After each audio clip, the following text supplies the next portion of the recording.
Então, É. boa noite a Boa todos, noite. bem-vindos aqui ao nosso encontro amoroso do nosso Cineclube Caapse. Hoje temos a honra de receber nossa querida amiga Ieda Dorfman, que além de ser terapeuta de família, psicóloga, trabalhar com anorexia, é uma atriz espetacular. Obrigada. Eu assisti no congresso quando ela fez uma apresentação do trabalho dela, que foi maravilhoso. Então, Ieda, muito obrigada de você ter atendido nosso convite, estar aqui junto conosco para justamente falar sobre esse drama, né, que pega tantas pessoas e desestabiliza tantas pessoas e famílias. Vou pedir para todo mundo fechar seu microfone e depois que a Ieda apresentar, nós então teremos um debate, tá bom? Então, tá com a palavra, Ieda. Então, primeiro também seria agradecer, porque esse tema é um tema que não é muito trazido na formação de terapeutas de família e em outras também, mas eu vou falar do que eu acompanho, né? E até contar para vocês como é que isso chegou na minha vida, porque eu também formei em psicologia, nunca ouvi falar em transtornos alimentares, muito menos anorexia, né? E trabalhava com casais, individual e família, e recebi uma moça que falava do marido, eu dizia, traz o marido, vamos conversar, não, mas eu quero esse é meu espaço, esse é meu espaço, não quero que ninguém interfira. Tudo bem, fomos falando, falando, falando. Um dia o marido me liga e diz assim, eu preciso conversar contigo, é muito sério. Eu disse, bom, então eu vou falar com a tua esposa, perguntar se ela permite, daí tu vem no consultório, porque eu não converso, quando todo mundo sabe, quando não é o paciente não dá autorização, a gente não conversa. Ele falou, e na outra consulta, ela nem avisou, vieram o casal. Quando ele entrou, ele disse assim, eu estou muito preocupada, porque tu deve saber que nós estamos numa crise matrimonial muito forte, nós estamos uns 6 meses por aí sem ter relações sexuais, então eu não toco nela, não consigo ver o que eu vi. Quando, sem querer, eu entrei no banheiro e ela estava saindo do box, e quando eu olhei, ela era um puro osso. Eu quase tive um desmaio de ver isso. Estou aqui para te dizer que eu não sei o que fazer, porque isso é muito sério que eu vi. Aí eu olhei para ela e disse, como é que eu não vejo isso? Como é que eu não vejo que essa mulher está desse jeito? Aí eu olhei bem para ela e aí eu vi por que que eu não via. Ela usava blusas largas, ela usava saias e aquela blusa em cima. E a gente não via nada, nada que a gente pudesse ver. Como na anorexia o rosto não fica muito, porque além de tudo ela era bonita e se produzia, então ela não vinha apática, ela vinha com batom, com brinco, com colares, ela era linda. Eu ficava encantada com ela. Eu não via doença, eu via a beleza que ela tinha sem ver a doença. Aí, quando ele disse, eu disse, então eu vou ter que pedir, porque eu não sei nada disso, uma consultoria. Vocês permitem? Ah, ele está louco, ele está inventando, não sei o que. Ele disse, não, não estou inventando. Eu, é sério. Eu disse, bom, para tirar dúvida, eu vou chamar uma pessoa, vou vou entrar em contato com um colega para ver quem é que conhece alguém que entenda. Bom, aí a gente chegou aí na doutora Olga Falseto, que trabalhava, fazia pesquisa, mas não tinha consultório, não tinha nada a atender. Ela veio e, na conversa, ela pediu uma avaliação clínica, porque ela também não podia ver ali, e ela ia pegar os exames que ela pudesse e ia fazer. Realmente, ela estava. Porque, assim, o índice o IMC, que é índice de massa corporal, que é a altura em cima do peso ao quadrado, ele dá um número.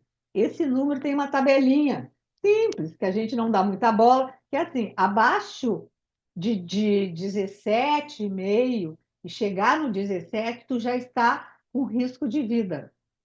Cada vez mais abaixo de 17, ela estava quase saindo do 17. Quase. Ela estava assim, ó, para ter um ataque cardíaco, ter uma falência e morrer e ninguém ficar sabendo que ela morreu, tá? A partir dali eu disse, meu Deus, eu vou ter que aprender, porque é uma coisa que eu nunca vi. E aí, tá, a gente vai procurando, a gente consegue. Eu fiquei 13 anos no Hospital de Clínicas, trabalhando com transtornos alimentares, montado com a doutora Olga, eu e um psiquiatra, que a gente fez uma equipe lá dentro, e a gente começou a atender. Então, eu fiquei 13 anos trabalhando. Eu era terapeuta de família, e tinha psicóloga, tinha nutricionista, e tinha o clínico geral. Tudo pelo SUS, que o Hospital de Clínicas aqui atende pelo SUS. Então tinha, e era só adolescentes, eles fizeram de 12 a 18 anos, mais, menos também não, só assim. E a gente atendia 2 vezes por semana pelo SUS e tinha gente de renda. A renda não era avaliada, o diagnóstico que era avaliado. Então, tínhamos pessoas com baixa renda e tínhamos pessoas que vinham de carro e faziam o mesmo trabalho, porque não tem outro lugar naquela época que atendia transtornos alimentares, anorexia, com uma equipe multidisciplinar, tá? Então, só para falar para vocês como é que eu cheguei, e a partir dali, eu cada vez estudando mais, aí as instituições aqui do Rio Grande do Sul, que dão formação em terapia de família, começaram a me convidar para dentro da formação ter uma aula de transtornos alimentares.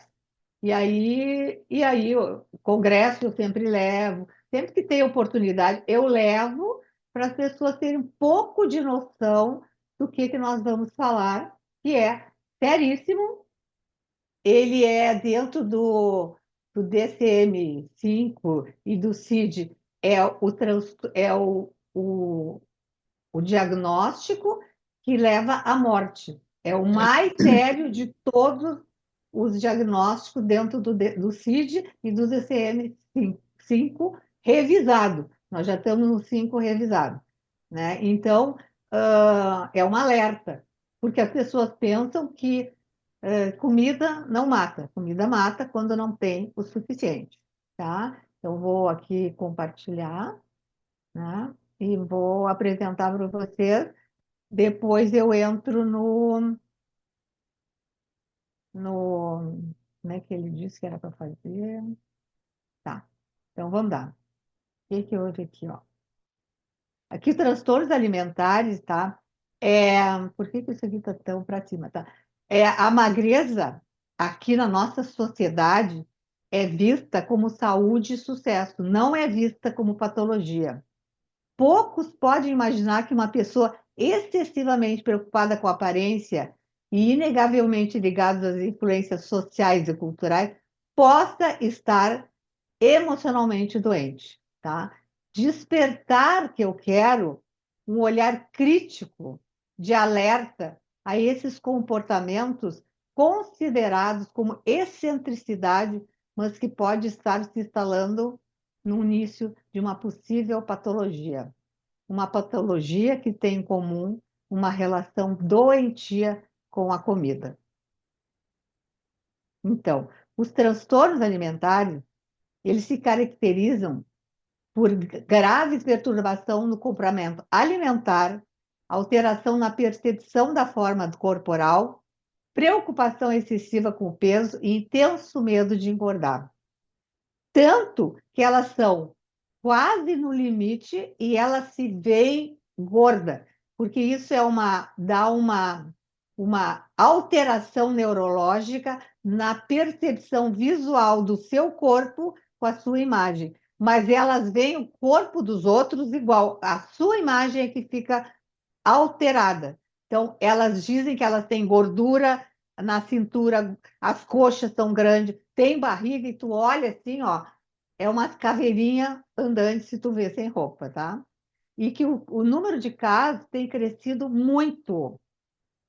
Atualmente, é, e a faixa etária é exatamente essas que a gente trabalhava, adolescentes e jovem adultos.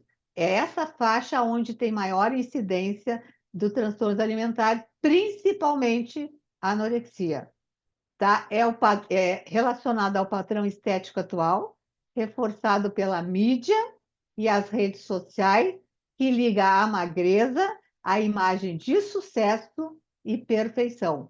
É quase, se a gente se lembrar, na época que era chique fumar, que todo mundo fumava porque era elegante, tinha aquelas propagandas do cigarro, que era assim, quem fumava tinha iate, viajava e era rico.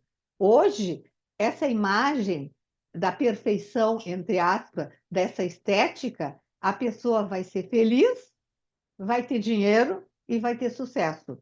Então, a objetividade de cada vez perder mais para chegar nesse ideal imaginário é esse risco que causa essa estimulação da mídia e principalmente da televisão. Se a gente ver qualquer programa, as mulheres são altas, magras e lindas. Isso aí é o que todas, mais nessa faixa etária que eu conversei para vocês, que tem essa imagem como um objetivo na sua vida, tá? E a outra coisa que eu sempre trago, que as pessoas ficam, ai, que horror. Se a gente pensar quem teve filha mulher, qual foi a primeira boneca quando ela começava a brincar que ela ganhava? Qual foi? Peraí, acho que uma amiga minha quer entrar assim, Vânia. Clica ali que entra. Clica no que eu te dei. Ah, não sei, desculpe, agora não posso.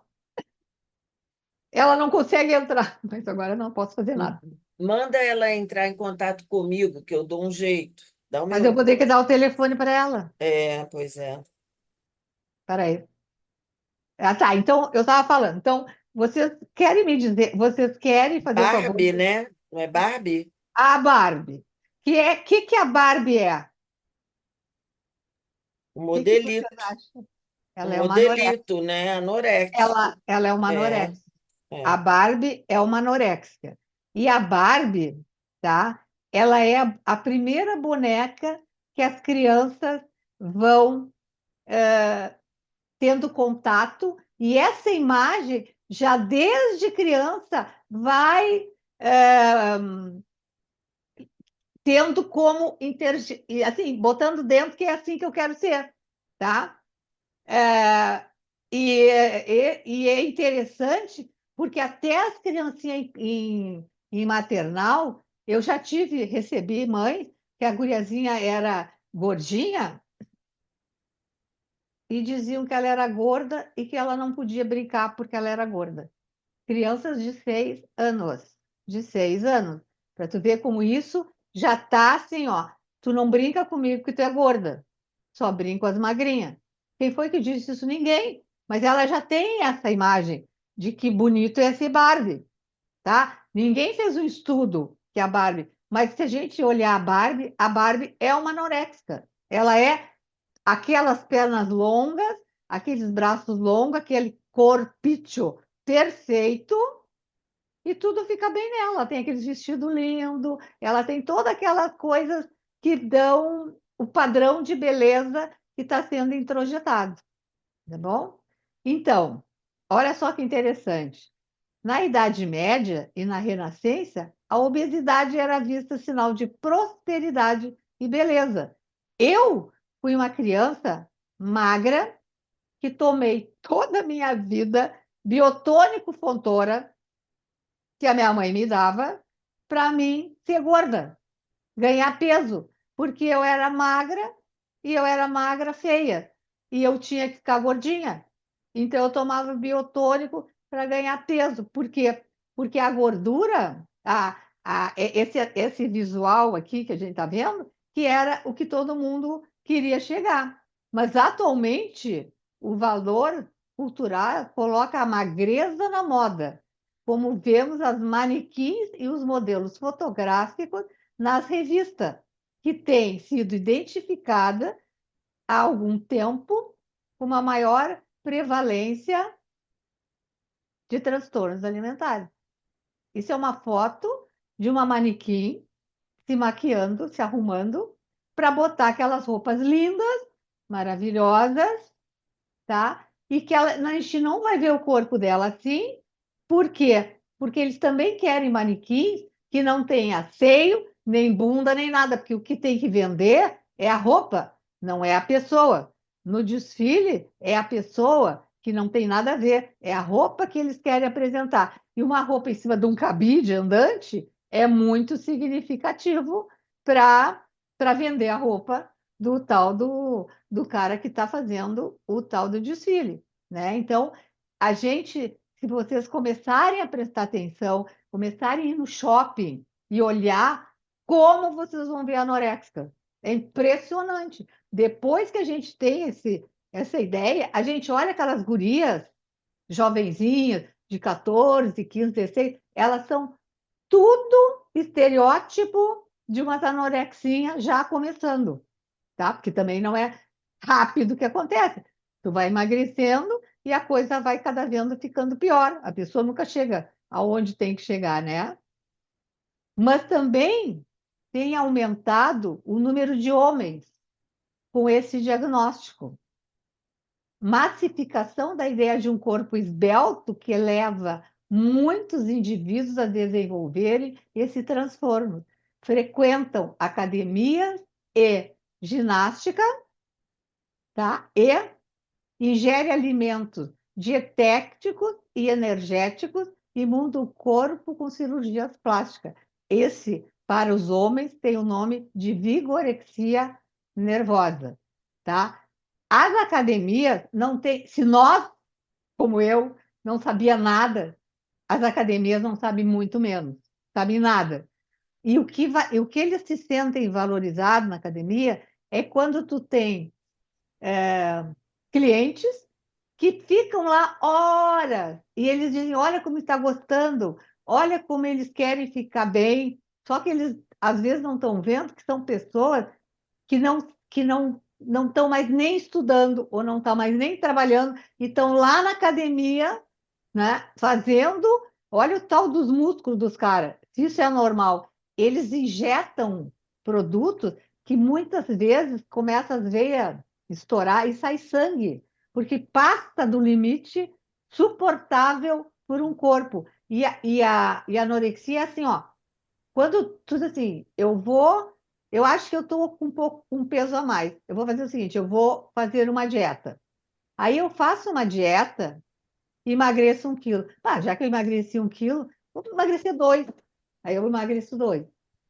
Ah, mas já que eu consegui 2, bom, vou ver. E aí nunca é o limite. Tu começa com 1, com 2, quando tu entra nessa loucura. Esses caras é a mesma coisa. Eles começam com peso X, mais um outro peso, aí eles começam a Agora tomar você vai coisas para conseguir. ficar. Ah, minha amiga, coitada. Tudo bem. Tomara que ela consiga. É, eu agora botei um outro caminho para ela poder entrar. Tá bom. Então, continuando, tá? Eu não sei se tu acompanhou a vigorexia, que é de homens, que agora também é problema, que a gente está preocupada com eles, tá? Que eles também estão saindo. É assim, ó, a gente olha aqueles homens, às vezes, na rua, tá? Porque tem uns que ficam bonitos, eu não estou dizendo que não é lindo ir na academia, mas eles ficam com a parte da onde tem a bunda bem fininho, e a parte de cima, assim, parece um triangão, assim, sabe? E é uma coisa que não é limite, eles continuam querendo mais, assim como eles se olham e eles têm a mesma distorção da imagem corporal que as anorexas têm. Eles não se veem como nós estamos olhando esse homem aí, tá? Eles se veem que eles têm mais um pouco eles precisam de conseguir, tá? Então, cada vez mais números têm sido diagnosticados, constituindo um verdadeiro problema social, trazendo graves consequências, colocando em risco a vida dos doentes e afetando os seus familiares e amigos. E todo mundo começa a ficar preocupado, porque a, a, as, vamos dizer, clientes que eu recebo, que vem, a família vem com adolescente, vamos falar da adolescente, que é a área que tem mais, não foi os pais que viram. Era assim, estava no colégio, tá? E de repente desmaiou.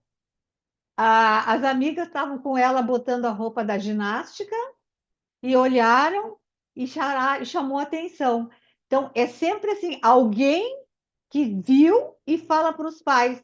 E eles, mas não deve ser. Não, ela está bem. É uma cegueira de ver o seu filho ou a sua filha, dependendo, porque a incidência é 9, 8 gurias para 2 rapazes. Antes eram 9 feminino para um masculino. Agora já estamos com 8 feminino na porcentagem para 2% de masculino, nessa proporção da vigorexia, né? Então, é uma coisa que tem mudado, não é o número da percentagem de quem é. Então, é muito sério, há uma dúvida, e normalmente são famílias que, que têm mãe fissurada também em academia, mães que também olham a sua filha e dizem desde criança: para de comer que tu vai ficar gorda. Olha a tua tia, olha a tua avó, tu vai ficar que nem ela. Desde pequenininho há esse estímulo de que gorda hoje não é aceitável, né? E a mãe não nota, porque ela também é uma mulher que também está nessa batalha de ser igual a esse modelo. Então, a gente vê que o Rio Grande do Sul é de um estado que mais faz plástica estética em mulheres. As mulheres aqui, para mim, todo mundo tem cara de Cher. Tu olha assim, ó, aí vem uma Cher. Tudo com a mesma cara. É impressionante.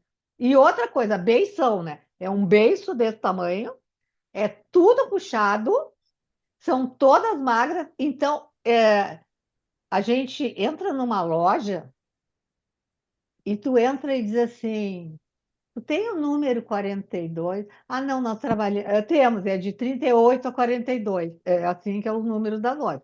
Aí tem a loja especializada em pessoas que é mais, né?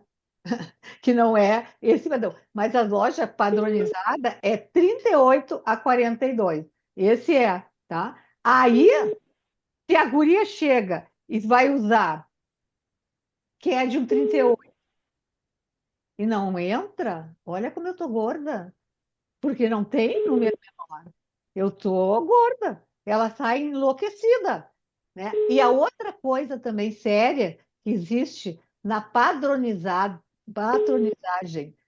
do Brasil é o seguinte: cada fábrica tem um manequim que não é igual a todos. Tu pode entrar numa loja e comprar uma blusa número 42 e tu pode na mesma loja pegar outra blusa, ela vai ser 38, porque a modelagem não é igual e elas têm o mesmo tamanho. Elas estão com o mesmo tamanho, só que o número é diferente. Um é 38 e outro é 42, que a fábrica tem esse modelo de fazer que não é padronizado. Então, às vezes, as pessoas também se atrapalham. Como é que eu usava 38, agora estou usando 40? Mas às vezes não é que o 38 naquela fábrica é o 40, mas ele seria do tamanho 38. Tudo isso vai confundindo essas que já têm essa obsessão por esse problema de ser igual a todo mundo, né? Que é isso, tem que ser igual a todo mundo para ser aceito, para ser feliz, para estar dentro da moda.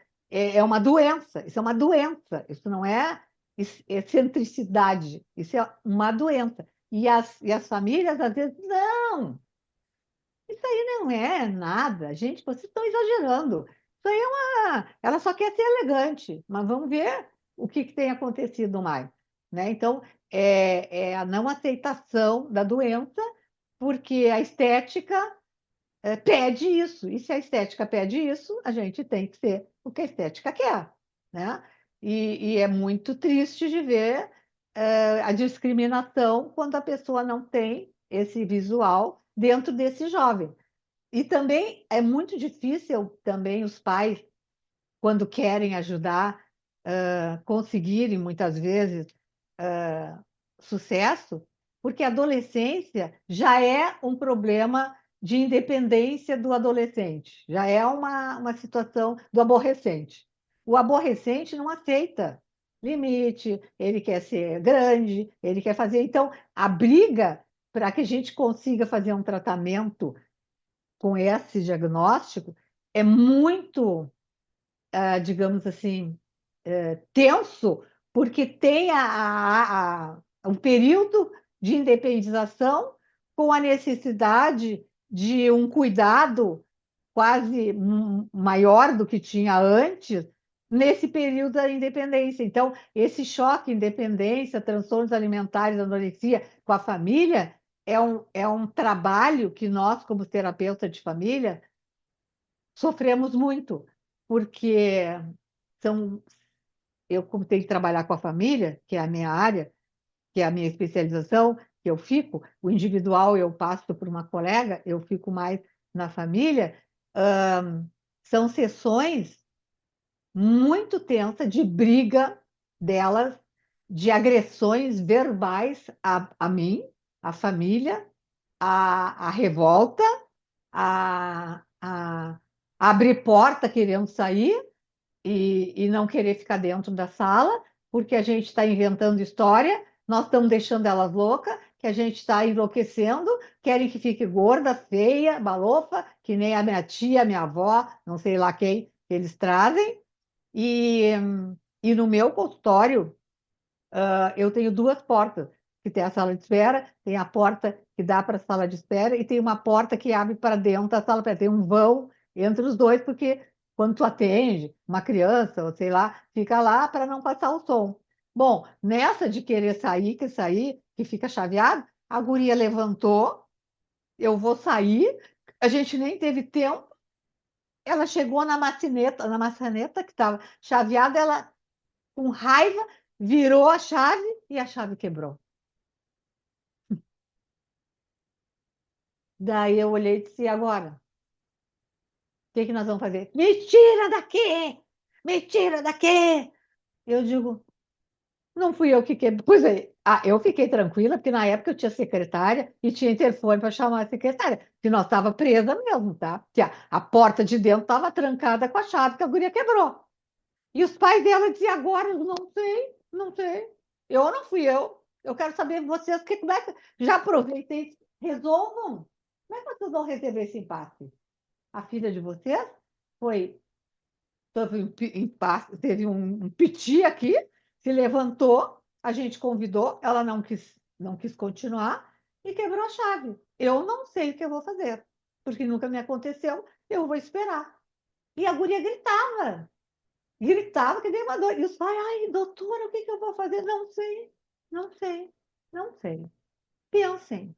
Eles não conseguiam, coitado, não conseguiam pensar, né? E a guria batendo na porta, a secretária, coitada, disse, o que será que está acontecendo? Porque eu dizia, eu te aviso quando eu preciso de alguma coisa. Eu ligo, quando eu não me ligava, a guria batia na porta e queria abrir a porta. E eu dizia, tu acha que tu vai conseguir assim?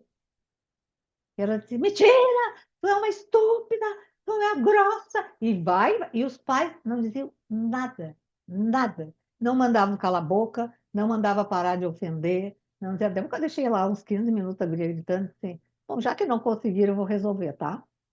Sabe, eu tinha que resolver, né? Uma hora eu tinha que resolver. Aí eu liguei para a secretária, ela abriu aquela porta, ela tinha a chave, porque a chave tinha dentro e tinha lá do outro lado. Tinha, ela virou e saiu. Bom, já saiu porta fora, né?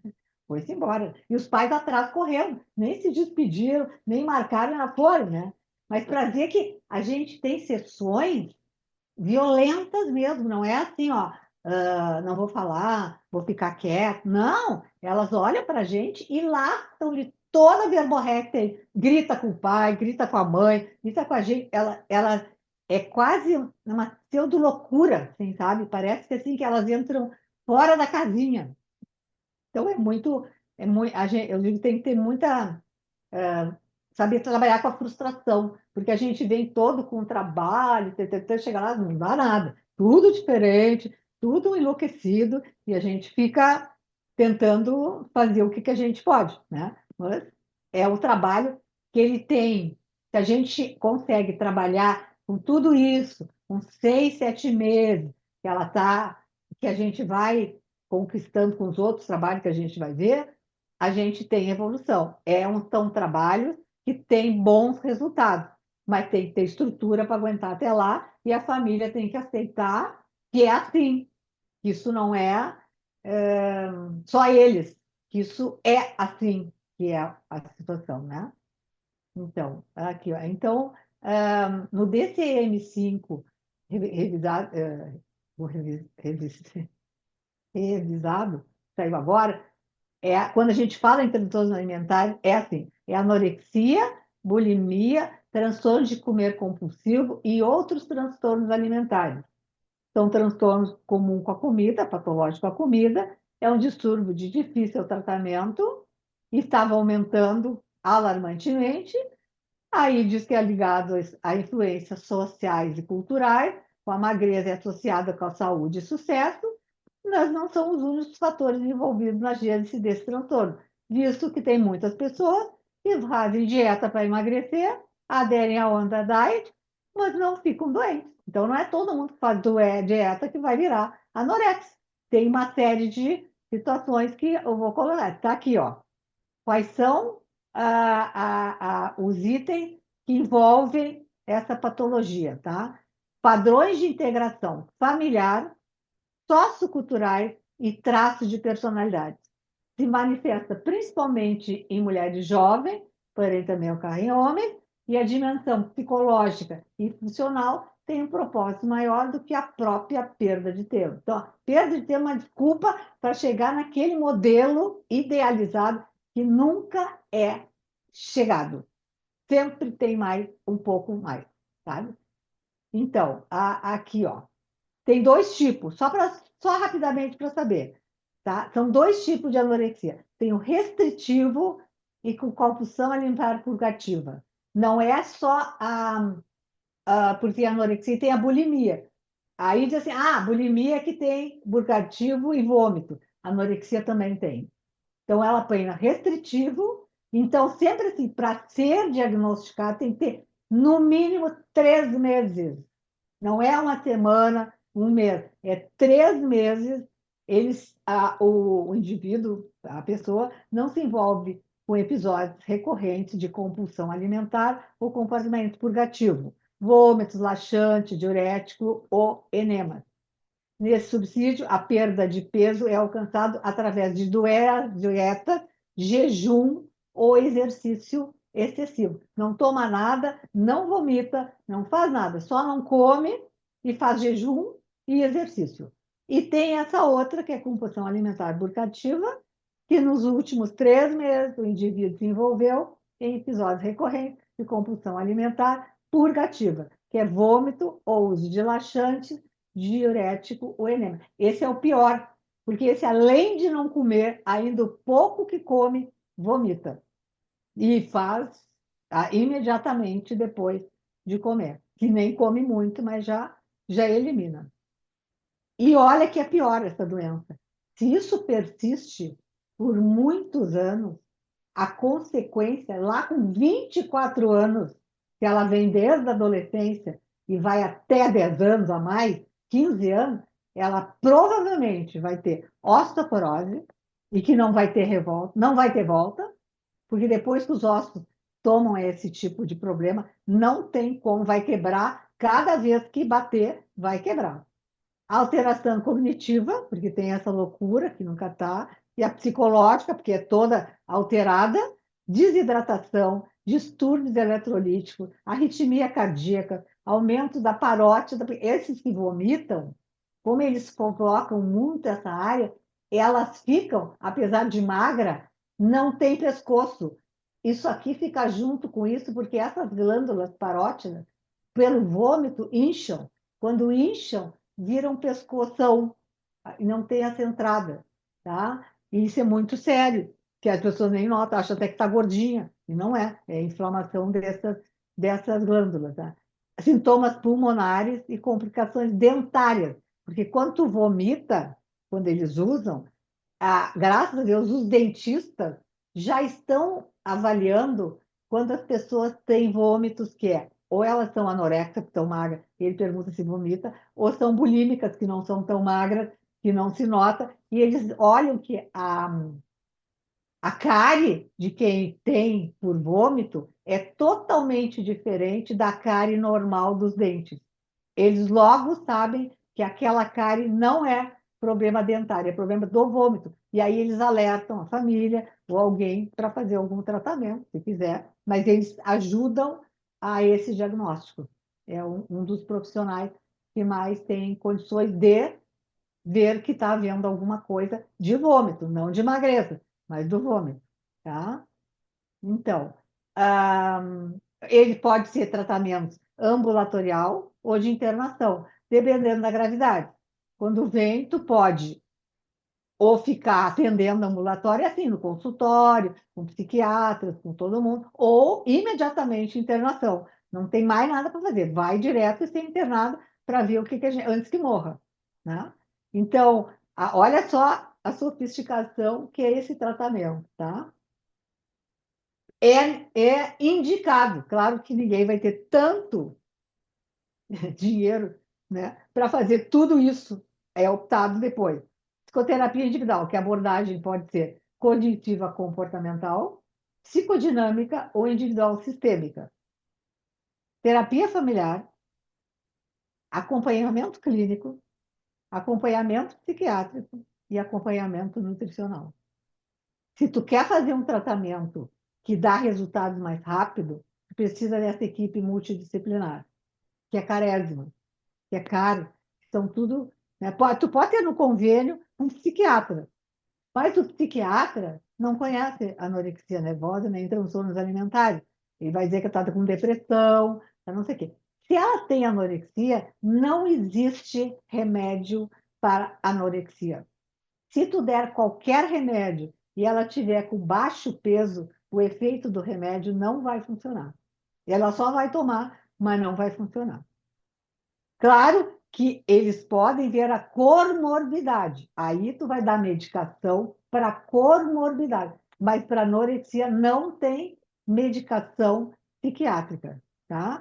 Tem acompanhamento clínico, que ele vai fazer os exames para ver como é que está o coração, pulmão, tudo isso que eu falei, a nutricionista para ajudar a dar um plano alimentar, que a gente não chama de dieta, o nome tem que ser mudado para plano alimentar, e dieta é para emagrecer, e ninguém quer que emagreça, então é um plano alimentar, e a terapia familiar é a primeira opção. Tu não pode nada, nada disso aí, tu precisa orientar a família. Porque se a família não souber do que nós estamos falando, ela não vai fazer nenhum tratamento. Pode botar A gente recebe muitas meninas que já fizeram terapia individual pelo peso e não conseguiram nada, porque elas vão engabelando, elas vão dizendo o que quer. A terapeuta também não conhece o que é transtornos alimentares, como eu, e fica falando, falando, falando, não acontece nada. E aí eles vêm, porque se não tiver a família junto, não adianta. Pode ter até essa psiquiatra, essa psicóloga que não entende, ficar falando com a guria. Mas se não tiver um profissional que entende de família, em transtornos alimentares, é difícil a evolução, porque tem que ter um curso é, de educação e saber o que tem que fazer. E segundo, não obedecer à filha, obedecer o que a gente está orientando, apesar da revolta desta filha. É uma briga, é outra briga. Por isso que a gente tem que dar primeiro essa orientação. E muitas vezes se faz, se não quer internar, internação domiciliar. Mas aí tem que ser famílias que a gente acredita muito, porque elas não conseguem, né? Elas se fecham no quarto, elas querem comer no quarto. Aí elas dizem, eu vou comer, me dá meu prato, mas eu gosto de comer no meu quarto. Quem quer come? Não come. O que ela faz? Olha o que eles fazem. Atira na janela a comida, bota na patente, puxa água, bota dentro da roupa, depois começa a feder, tu vai ver tem comida dentro da roupa, bota embaixo da cama. Até o filme mostrou uma hora lá que uma das gurias tinha né, vômitos embaixo da cama que a Ellen achou, né? Depois nós vamos entrar no filme, tá? Eu só estou dando um pouco de noção do que é. Então, a terapia individual e que a família ajuda para chegar nisso é assim, com essa predisposição, vulnerabilidade biológica, que é a genética, a predisposição psicológica e a influência sociocultural, isso aí, numa adolescente que resolveu fazer uma dieta, ela faz uma dieta, ela perde peso, só que ela não parou quando ela perdeu o primeiro peso, o segundo peso, o terceiro peso, ela começa com uma desnutrição. Essa desnutrição, que cada vez ela está perdendo mais peso, dá uma mudança psicológica, que aí ela tem aquele distúrbio da imagem corporal, de que ela é, e dá alterações mentais, tipo assim, ó, eu sou horrível, eu sou burra, eu fico no quarto, ninguém me ama. Ela parece que ela entra numa depressão, por isso que às vezes eles dão remédio para depressão e não para anorexia. Anorexia não tem remédio, mas que ela não tem depressão, ela está com anorexia. É outro tratamento. O tratamento, o que é? Comida, não é remédio, é comida. Alguém vai ter que dar comida para essa menina, para esse rapaz, seja lá quem for que foi. Porque os meninos, o que a gente tem visto na idade de adolescente, que não é esses homens que vão para a academia, muitas vezes, porque eles se dão conta, que é o que a gente já viu, que eles viram que eles têm uma tendência de gostar de outro guri, que seria, então, homossexual. Que a família vai matar ele, se souber que não vai aceitar. Ele começa a sofrer e aí ele começa, por esse sofrimento, usar um recurso, que é não comer, e ele acaba ficando anoréxico. Quer dizer, ele não foi pela estética, ele foi pelo sofrimento. E os meninos que a gente recebeu, eles tinham isso. Eles se deram conta que eles estavam começando a gostar de um menino e que se os pais soubessem matar ele a pau, que eles não iam aceitar, e nesse sofrimento eles vão por algum recurso, e o recurso muitas vezes é a comida e acabam tendo esse diagnóstico, né? Então é isso. E nas meninas, é uma coisa muito séria que a gente também acompanhou, né? Que além de outras coisas que a gente também sabe que depois vocês vão ver do filme ali que ali não tinha, é abuso sexual. São meninas que dentro da família foram pelo próprio pai, né? Mas às vezes a gente já ouviu o pai dizendo, quando a gente chegou nesse tema, depois de um ano, que a coisa clareou, que ele não queria, ele não era abusador, ele fazia um carinho, só que ele fazia um carinho que para a menina parecia que era sensual e perigoso.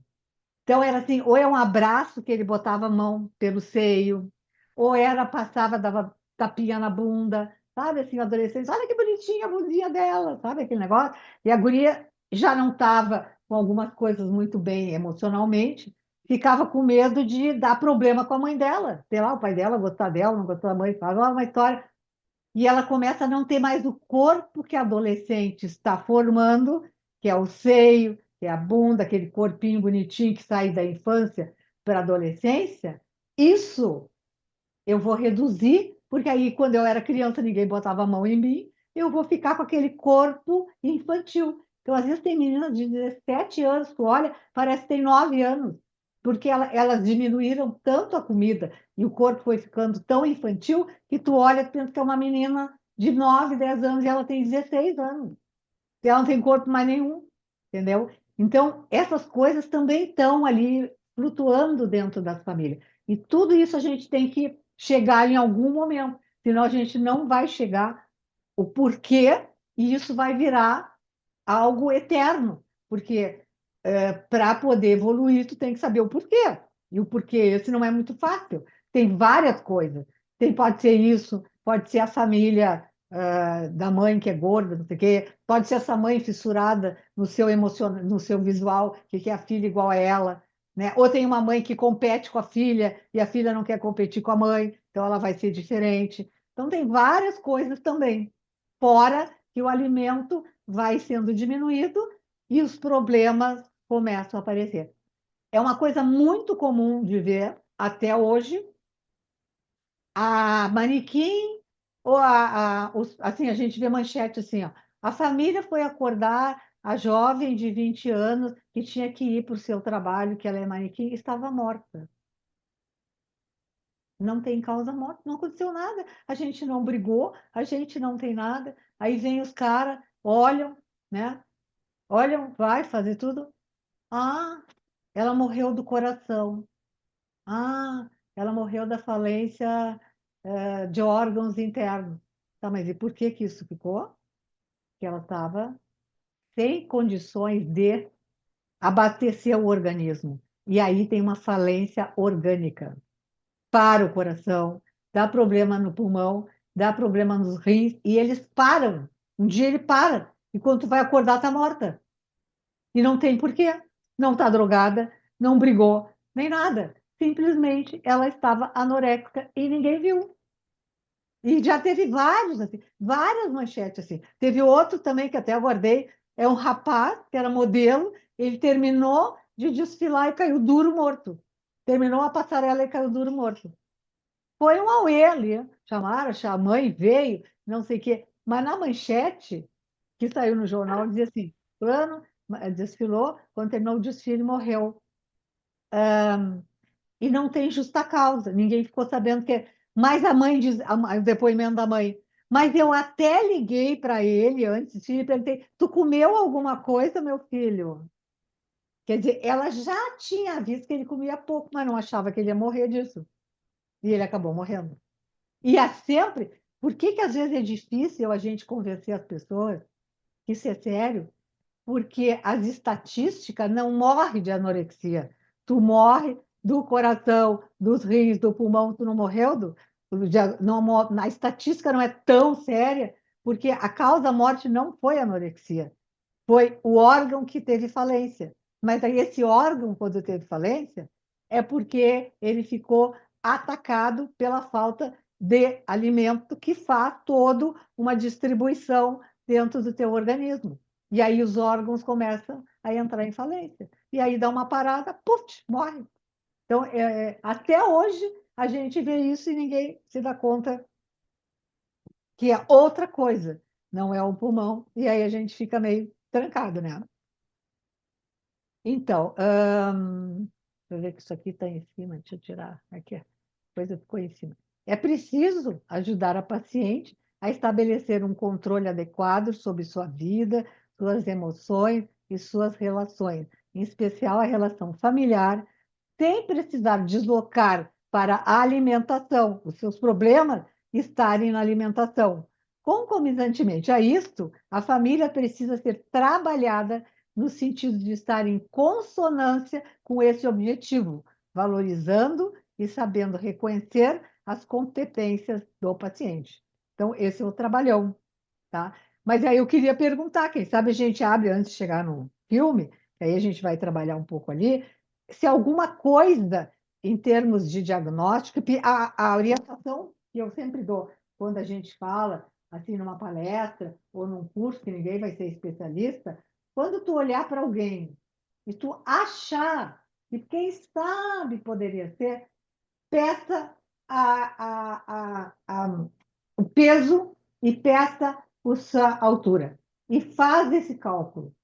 Se ele der abaixo muito de 18, tu já sabe que aí tem que mandar para um clínico. Quem sabe o clínico se dá conta e faz algum encaminhamento para algum profissional que ele queira, né, indicar.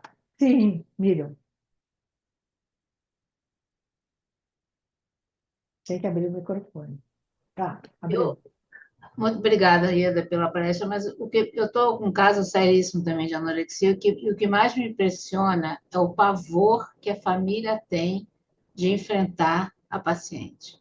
Exatamente. É um controle, ela tem um controle total e absoluto da família. E, ao mesmo tempo, o que mais também me impressiona é que ela fala assim: eu não quero que ninguém dê pitaco na minha vida. Mas, ao mesmo tempo, ela faz tudo para atrair o olhar de todo mundo, da família, dos médicos, do psiquiatra. Quer dizer, é um paradoxo tão grande, né? Quer dizer, e ela sabe tudo, ela controla tudo, ela é a melhor de todas, e está lá quase morrendo, né? É uma coisa que é muito difícil de você. É um dos pacientes mais difíceis que a gente tem com a família, que também é muito difícil por causa disso, que eles ficam amarrados na sua incompetência, né, de serem ativos, e até porque a gente diz assim, normalmente são adolescentes, os pais têm autoridade, os filhos obedecem. Ali é o contrário, a filha manda e eles obedecem. Mudou a hierarquia, em vez de ser eles cuidando, ela diz o que quer, que não quer, que vai fazer ou não vai fazer. É muito, muito comum. Nesse meu caso, a paciente tem 26 anos, Tá? mora longe dos pais há uns 8 anos que ela mora em outro país. Quer dizer, não é nem uma questão do controle, né, de sair do controle, de criar uma autonomia, uma independência. Não, eu acho que ela fez o contrário. Ela pedindo socorro, acho que ela não estava aguentando e quis voltar. Eu não sei, eu tô, né, não Não, sei mas aí. eu te diria assim, ó, depois vai ter essa frase, mas eu vou antecipar assim, ó. Um, aqui que a gente diz assim, normalmente, a história dessas crianças é assim, ó. Normalmente os pais dizem assim, ó. Ela era uma criança Ótimo. dócil, obediente, estudiosa, nunca incomodou. A vida era, eu digo assim, é a família margarina, sabe? Aquela família perfeita. Ela é perfeita, tá? Aí parece que o que acontece com o controle é o seguinte: ela antes era totalmente controlada e ela não era ninguém. Quando ela se revoltou, entre aspas, e viu que podia, ela fez assim, ó, que é a frase que a gente diz: vocês podem mandar em tudo na minha vida, mas na minha boca quem manda sou eu. Eu fecho e abro quando eu quiser. Então, ela usa o controle através da comida como se fosse uma autoridade na vida, entendeu? Por quê? Porque ela ainda está brigando com os pais dela dessa sensação que eles mandam nela. E para ela se independizar, ela teve que ter um controle. Como ela não conseguiu ruptura por crescimento, por própria personalidade e se impor, ela usou algo que prejudica a vida dela, mas que para ela não tem outro. O controle só está na comida. Ninguém vai mandar na minha comida. Podem mandar no que quiser, mas na minha boca ninguém manda. Tanto que às vezes a gente tem que entubar essas gurias, que realmente elas não abrem a boca, elas estão com 15 de IMC, vão morrer, internadas, elas são entubadas não é entubada, é para botar comida para dentro, como elas não querem, elas são amarradas, é uma clínica psiquiátrica, elas são internadas em clínicas psiquiátricas com pessoas que conhecem transtornos alimentares. Elas são amarradas para meter aquilo dentro, para botar comida dentro, para não arrancar, porque elas arrancam, elas gritam, elas esperneiam, tem que topar as vezes dela. E o que elas fazem? O que é pior ainda, depois que consegue ganhar um peso, que ainda estão meio desestruturadas, já tinha um caso de uma mãe, que a guria tinha 14 anos no hospital, para quando tem 14 tem que internar com um familiar, não pode ser internado sozinho, a mãe é que ficava de noite. E essa guria não ganhava peso, e com toda a equipe trabalhando, não podia ir no banheiro, ia de cadeira de roda, não botava fora comida, não isso, não aquilo, tudo controladíssimo dentro do hospital. E a mãe de noite com ela. Um dia a mãe, sem querer, acordou. Sabe o que a guria fazia a noite inteira? Abdominais deitada. Deitada, fazendo abdominais toda noite, e ela não ganhava peso, porque qualquer movimento que uma anoréxica que está baixo peso faça, tanto que ela ia de cadeira de roda para o banheiro, para não gastar nada, para que tudo pudesse ser aproveitado. Ela passava a noite fazendo abdominais, por isso que ela não ganhava peso. Olha, elas são muito inteligentes, mas Muito. usam a inteligência contra elas, sem saber que está fazendo isso. É uma briga direto com a família. É o que eu digo, se não tiver em pessoas mesmo adultas, pode ter 40 anos, se está ainda nesse conflito, tem que ter a família, não estou dizendo, pode ser de 15 em 15, pode ser alguma coisa mais ou menos assim, né? Porque precisa resgatar essa relação, que essa relação ficou paralisada lá na adolescência ou na infância. E ela não conseguiu romper, e ela conseguiu, continua se achando dona do mundo através da comida que ela controla e ninguém manda em mim. Mas ela sofre, ela não quer, mas ela não consegue, sabe? É um conflito muito difícil da conexão. E às vezes a terapia individual melhor quando a pessoa está assim é a sistêmica, porque a psicanálise é linda, mas quando tu não quer conectar com as dores, engambela o terapeuta, tu engambela ele. Tu acha que ele está, eu disse assim, oi, hoje foi linda a sessão, coisa nada, foi coisa nenhuma. A guria te levou em toda, disse todas as frases que tu queria ouvir, disse tudo que tu queria, mas ela não se conectou com o que ela disse. Ela disse, elas aprendem. Você sabe que tem um site que chama ProMeia, ProAna, que é pró-anorexia, pró-bulimia. Só quem consegue entrar, porque tem todo tipo um questionário que eles vão fazendo para entrar, tá? Que eles ensinam como enganar as pessoas para continuar sendo anoréxica, que é pró-ana, pró-mia. Pró-ana, pró-anorexia e pró-bulimia. Eles ensinam. E nós, quando a gente estava lá no Hospital de Clínicas, o médico resolveu, eu vou entrar nisso, eu vou querer aprender como é que a gente aprende, tá? E aí, o que que acontece? Ele conseguiu entrar, mas na primeira frase que ele disse, eles viram que ele era uma pessoa que queria fazer umas interrogações, pá, cortaram o cara. A minha amiga está continuando me enchendo o saco aqui, tá? Ela não consegue entrar. Ela fica me ligando Olha, todo ela dia. entrou, mas eu não sei o que é que acontece, que ela cai, eu boto ela de volta. Tem Não uma que sei. está dizendo que não está te vendo, mas eu estava dizendo, é porque Mas não ela faz está mal. compartilhando a tela Diz e que eu sou você está então no linda. celular. Diz que eu estou Bom, linda. Diz que eu estou é, linda. Tá? Tá. tá. Tá, tudo, tá. Mas, Ieda, eu queria falar um pouquinho, trazendo aí dentro desse que a Miriam trouxe, você também, que essa atitude dessa filha que vira mãe dos pais ou pai dos pais, vocês, na terapia familiar, vai lá buscar, né, dentro da geração anterior, quem é que está ela representando ali dentro da história familiar, né? Que geralmente é algum avô, alguma avó, alguma figura de poder que aí submete aqueles pais, porque é engraçado aquilo que você falou, que a garota saiu correndo igual uma louca e os pais correndo atrás dela, né? Como se fosse ela o general da banda e ele os seguidores daquele general, né? Então, eu acho que tem essa inversão, essa triangulação de Sim, uma, tem isso, né, de isso. uma geração anterior colada nesta criatura. Nem isso. Mas necessariamente, é claro que como eu quero entrar no filme, eu não botei muito, mas é assim, normalmente, acho que vai ter um slide depois.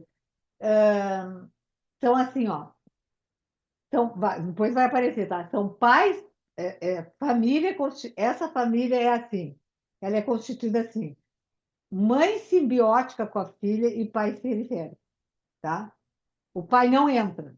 Ele não entra porque ele não quer e a mãe não deixa. E ela é simbiótica. Essa simbiose, que é a luta desse transtorno, que é cortar esse cordão. E ela faz a resolução com esse controle através do alimento, que foi a única coisa que ela conseguiu fazer como uma salvação, digamos assim. E eu não vou largar isso nunca.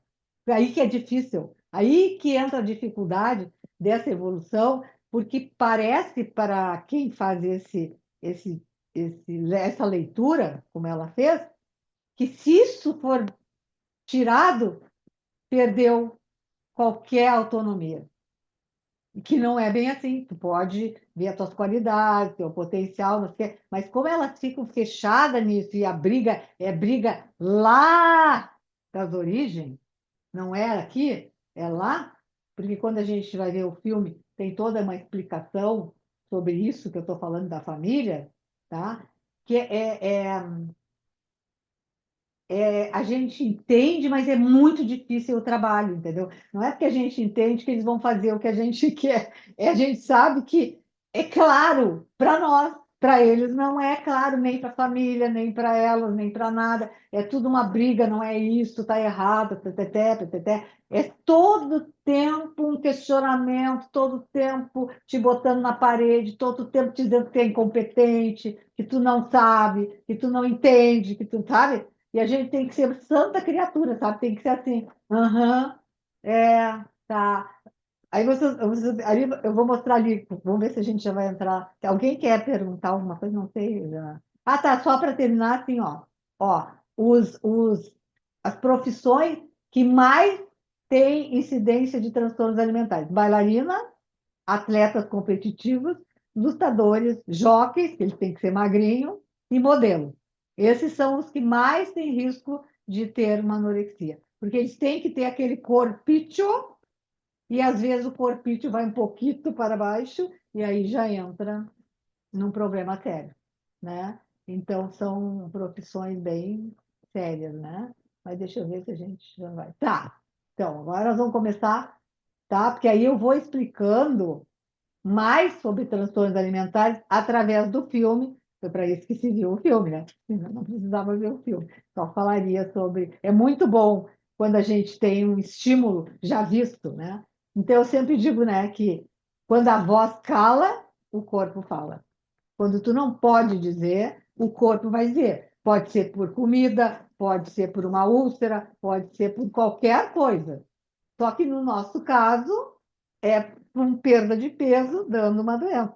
Essa frase não é só para cá, só para isso. Mas esse serve. Quando tu não consegue dizer, tu vai somatizar no teu corpo, né? E aí tu vai sofrer. Então, sempre que a voz cala, o corpo fala. Ele vai falar de algum jeito, né? Então, aqui a perna treme, né? Tu não come, tudo é isso, né? Faz assim com as mãos, coça a cabeça. Assim, mesmo quando a gente não tem ninguém que tenha transtornos alimentares, até quando você anda no consultório, começa a sacudir as pernas, começa a não sei o quê, às vezes começa a dar, o cara está ansioso, ou o cara tem algum diagnóstico, a gente já vai meio e vendo o que que isso representa, que o corpo está dizendo alguma coisa. E o corpo diz muito, quase tudo.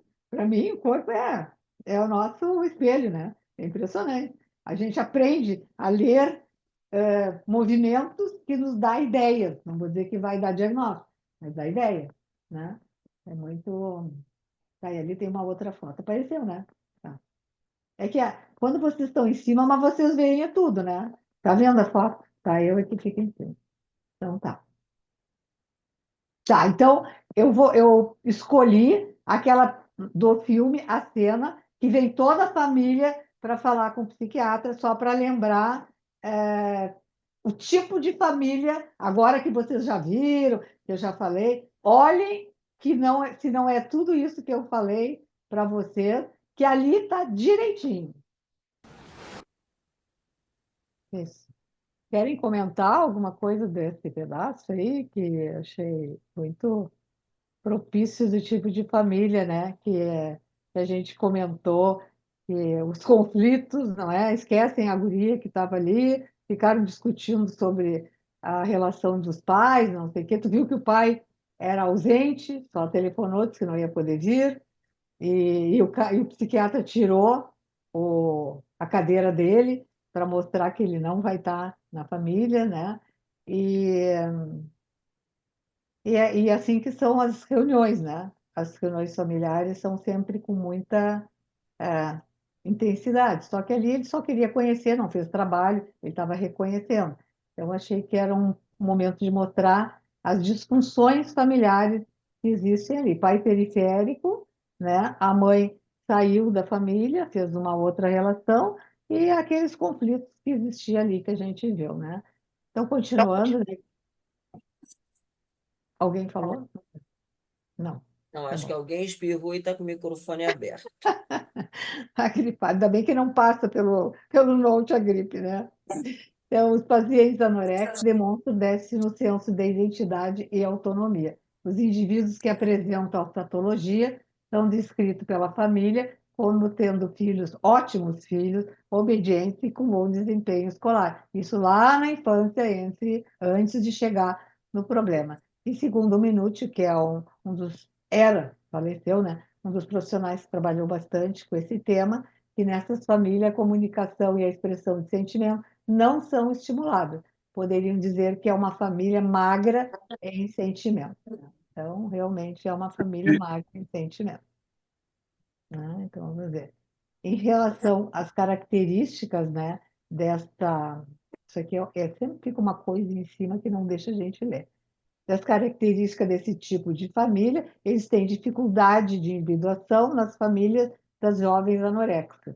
Tá? E como é que são essas famílias? Elas são amaranhadas, rígidas em seus relacionamentos intrafamiliares, dificuldade de resolver seus próprios conflitos, superprotetora, a paciente triangulada com o casal, distorções na comunicação e resistência à mudança.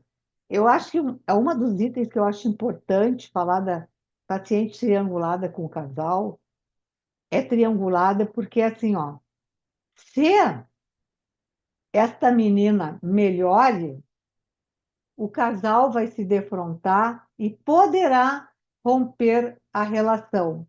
Então, também tem nessa dinâmica a dificuldade da própria doença poder sair dessa relação, porque ela sente que vai haver um confronto e os pais poderão se separar. E na nossa, digamos, quando a gente acompanha uma família, a parte de família, quando ela melhora e a gente começa a espaçar, começa a vir realmente situações do casal que estava sendo apagado pelo problema de cuidar ela, de cuidar essa menina com os seus problemas, e os problemas deles ficavam em outro departamento sem serem trazidos.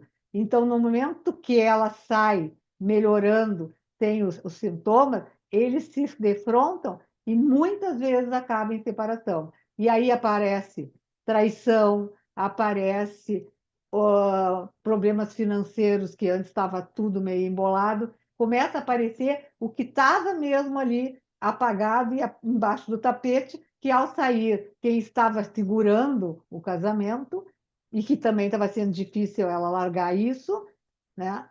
Ela saindo do problema, dá o espaço, que ninguém quer às vezes, e aí, às vezes, o casal acaba se separando. Então, também aparece bastante isso aí. Pode tentar. Solange. Muito obrigada, Ieda, maravilhosa essa sua exposição, né? E essa comparação com o filme. Uma coisa que também ficou bem claro no filme é aquela situação que você falou, né? Que a paciente vai toda vestida, né? Ela estava de calça comprida, camiseta, uma camisa Eu? xadrez de manga comprida e, comparativamente, a irmã de mini saia e blusinha de Eu. manguinha. Então, quer dizer, não estava frio, né? Era realmente uma forma dela se esconder através da roupa, né?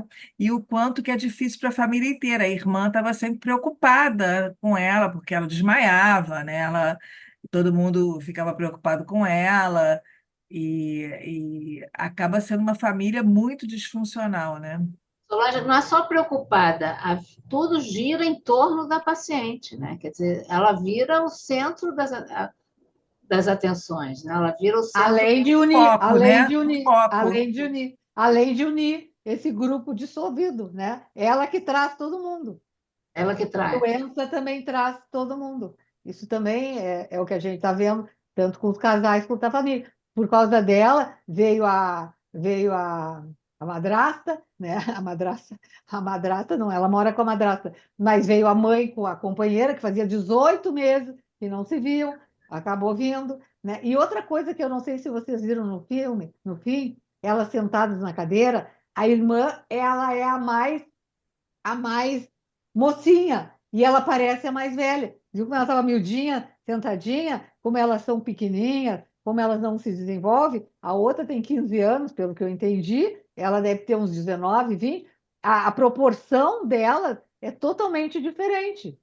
A que estava saudável, diga uma irmã, ela parece mais velha, mais, né, tu vê até mais saudável, e ela parece a menor. Parece que é uma que é a mais velha, é a mais moça, e ela seria a menor das irmãs, de tão miudinha naquela cadeira ali que ela fica por falta de alimento. É a Então, única que dá carinho para ela, né? é a única. E É a uma coisa única. impressionante no filme, aquela dela medir o braço, né? Eu acho aquilo impressionante, né? Senão, ela É o não filme, esse filme, ele é muito bem feito. Dá vontade de trabalhar o filme inteiro, sabe? Porque o filme todo ele é coerente com o que realmente existe na realidade. Não é fictício, não tem nada fictício ali. É tudo verdade. Esse filme devem ter pego profissionais que orientar.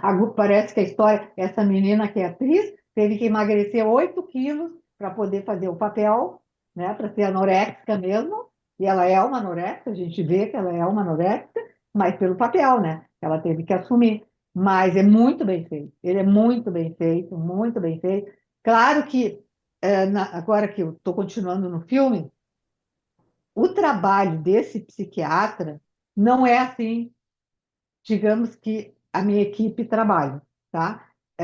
Não tem assim um manual rígido, né? Ele tem uma característica, ele é mais individual do que familiar. Ele trouxe a família porque ele tinha, mas a gente vai ver mais ali para o fim, que é uma coisa que não é para fazer, não é para fazer o que ele fez, né? Porque eu acho que não tem porquê, mas vai vir. Só para completar o tipo de família, as E características. eu só ia completar que a série das Paquitas tem uma Paquita que fala disso, né? Que ela tinha que estar dentro da forma exigida para ser Paquita e ela Claro, acabou ficando exatamente. com bulimia, né? Sim.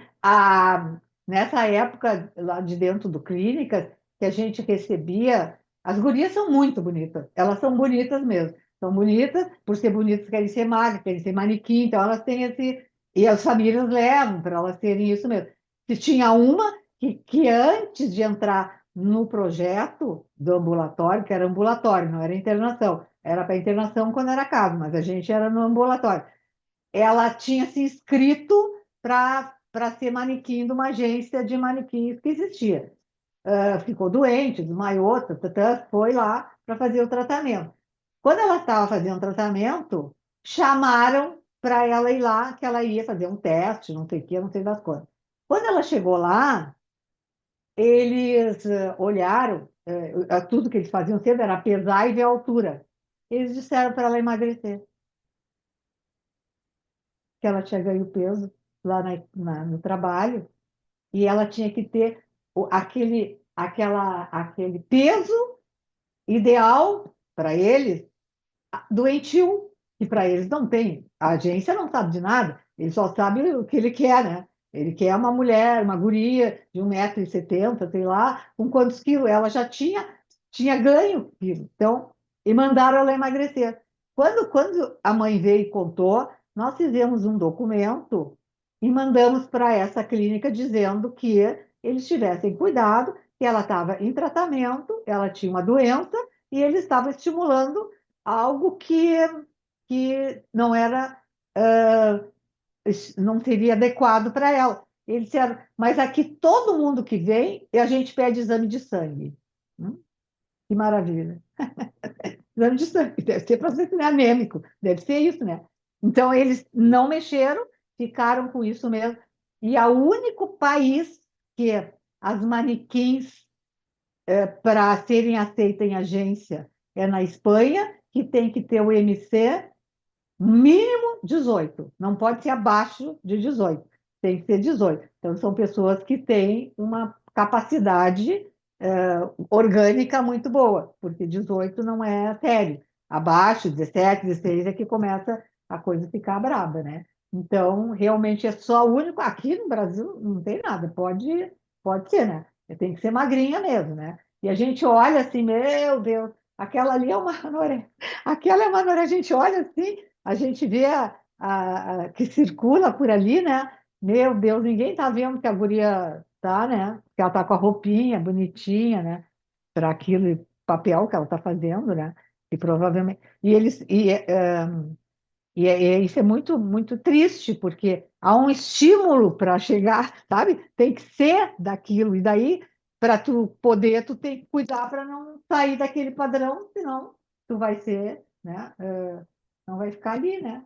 Então, o tipo de mãe é protetora, super protetora, relações disfuncionadas com as suas próprias mães, as avós dessa pessoa que nós estamos fazendo, das suas próprias mães, e maior índice de ansiedade. E dos pais, né? Ahn, Opa, peraí, não, não vai. Não,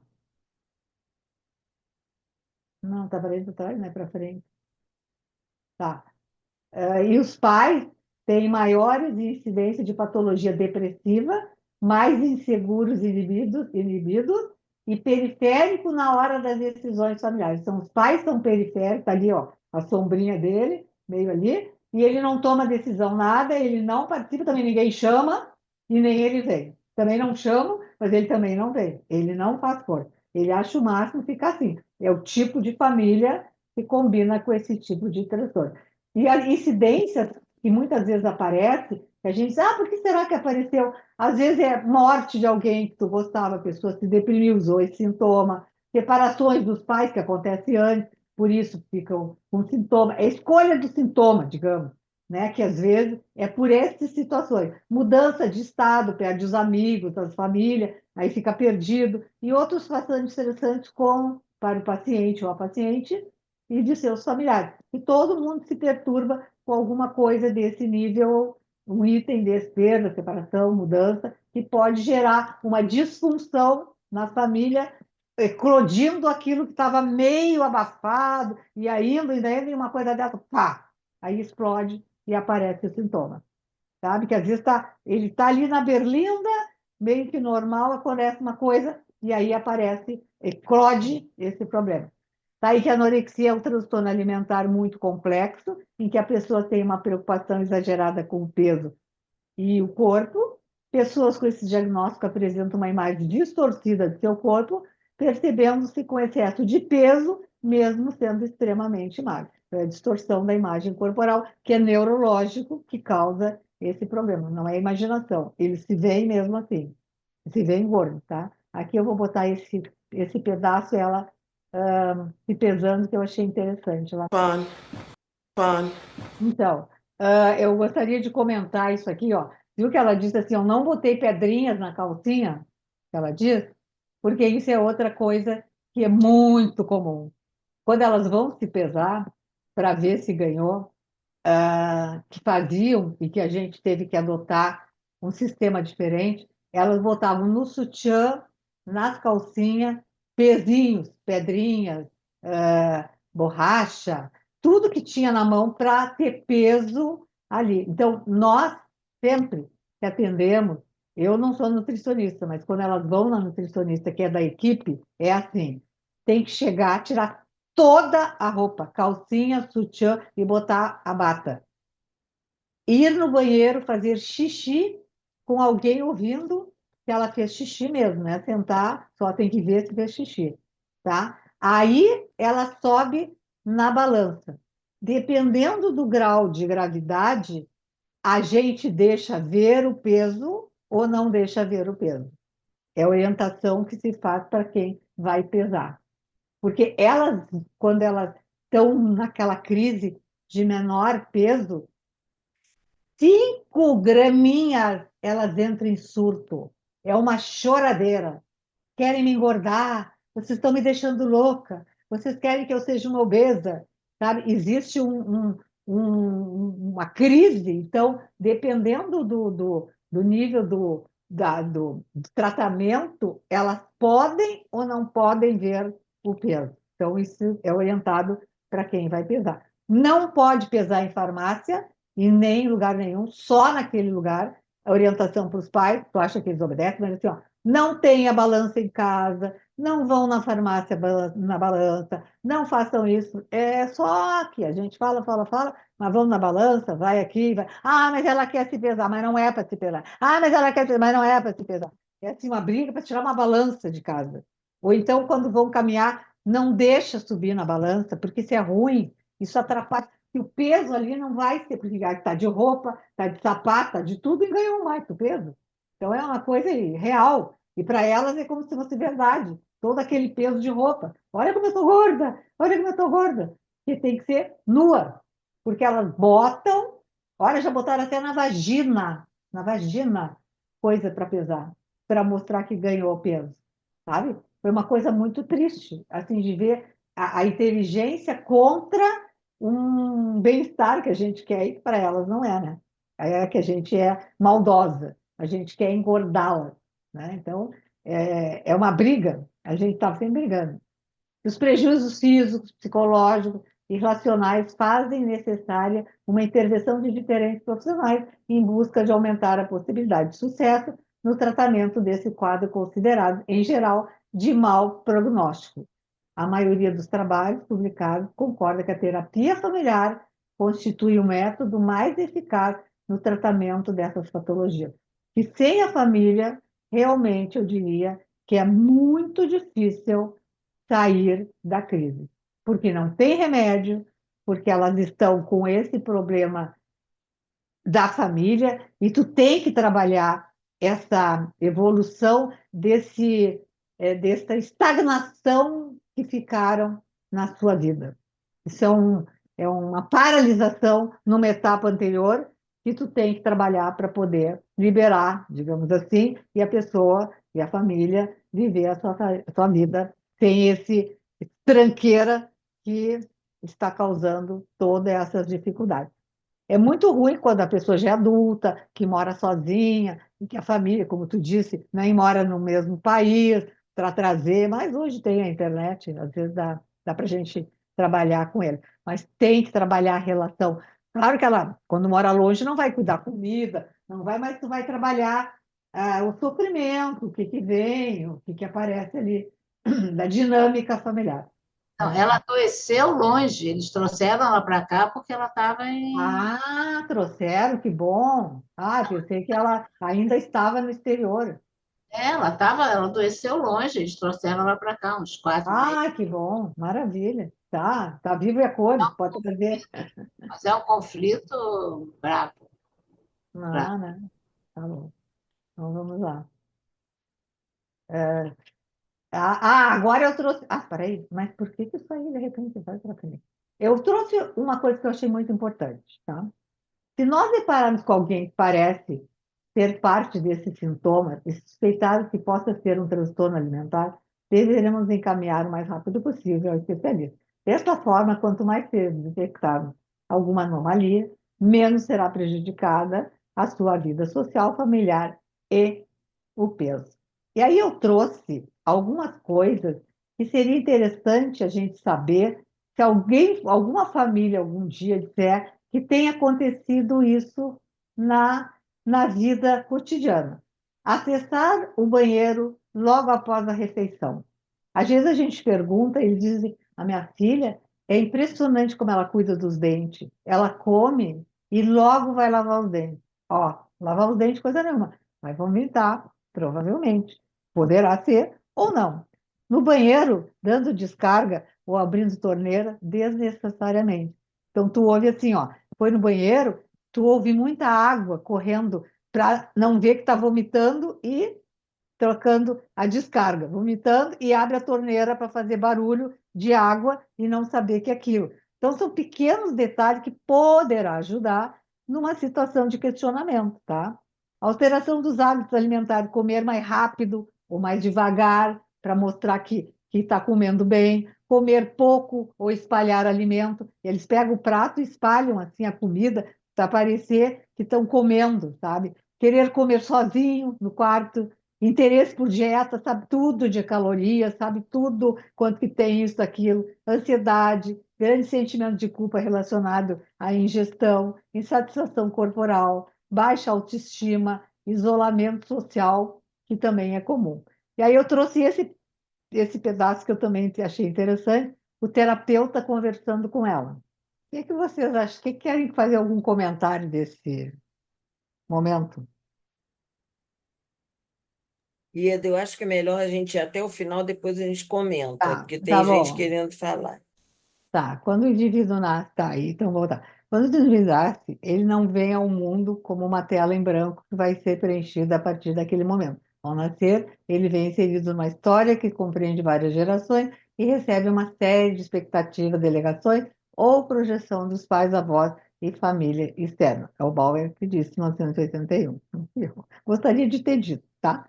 O entendimento do apego mãe-bebê pela influência que exerce sobre a organização de toda a experiência relacionada com as crianças viverão em suas famílias.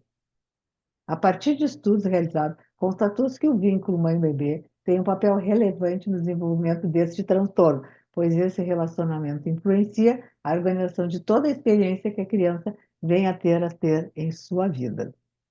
É um vínculo patológico em que a mãe utiliza a filha para atender apenas a sua própria necessidade, sem conseguir reconhecê-la como um ser autônomo. A alimentação tem a função de satisfazer necessidade filosófica, contato emocional e conexão com a mãe e com o mundo, dessa criança com a sua mãe. Essa foto parece que tem, não, né?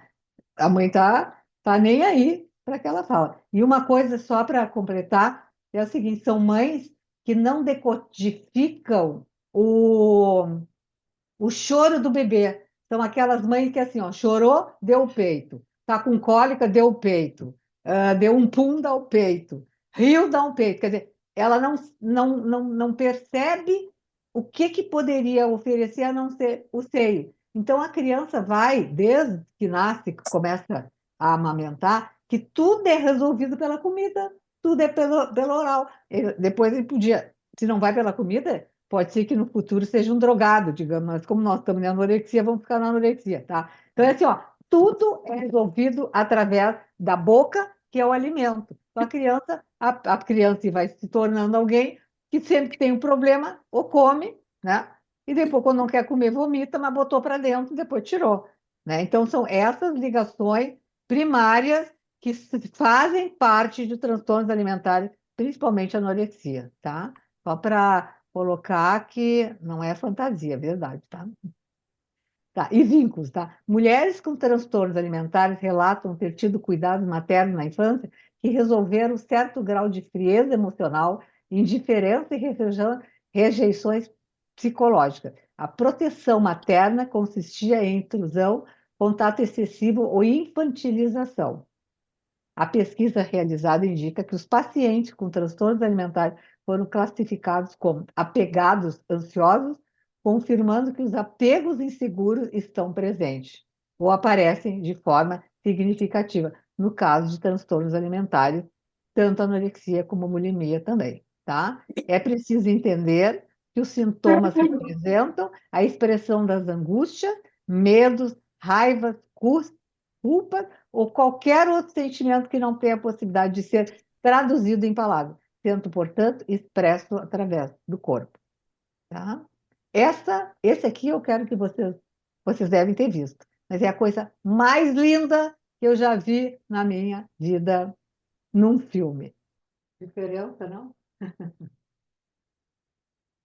Era isso que eu queria trazer a vocês, porque essa cena desse filme eu achei assim.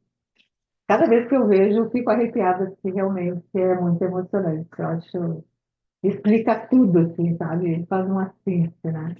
Então, era o que eu queria trazer, a relação mãe-filho e a diferença de uma mãe assim, de uma mãe que olhou, que amamentou e que fez a sua função materna primária muito bem feita. Obrigada, Obrigada, Ieda, foi Ieda. Foi muito muito bom. bom.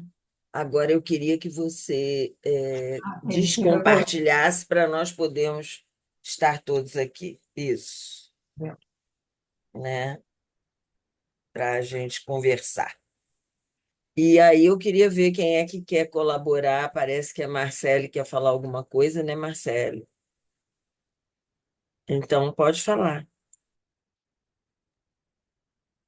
Oi, eu vou falar bem rapidinho, porque a minha Yorkshire tá aqui, ela tá terrível. Então, eu vou abrir rapidinho aqui.